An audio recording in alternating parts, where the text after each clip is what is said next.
नमस्कार.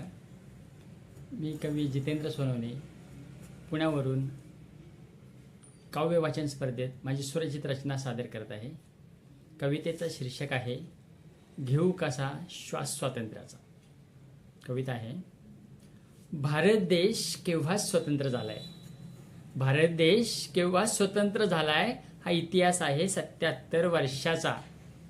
भारत देश केव्हा स्वतंत्र झालाय हा इतिहास आहे 77 वर्षाचा. पण पुन्हा देश गुलाम होत आहे आपल्याच भारतातल्या हिंदुस्थानाचा. पण पुन्हा देश गुलाम होत आहे आपल्याच भारतातल्या हिंदुस्थानाचा.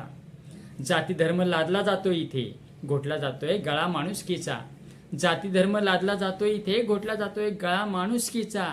हे होतंय सारं माझ्या डोळ्यासमोर, मग घेऊ कसा श्वास स्वातंत्र्याचा, मग घेऊ कसा श्वास स्वातंत्र्याचा. गोळ्या घालतात दाभोळकरांना, खुलेआम खून होतोय पानसरेंचा.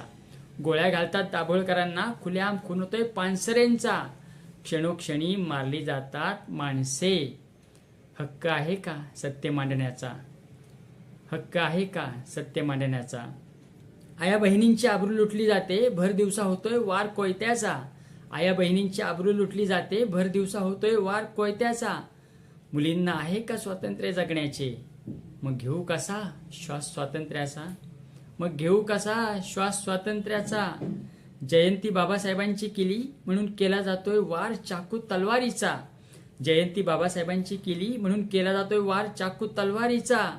अरे आमच्याच देशात गुलामी भोगतोय, मग घेऊ कसा श्वास स्वातंत्र्याचा, मग घेऊ कसा श्वास स्वातंत्र्याचा. धन्यवाद.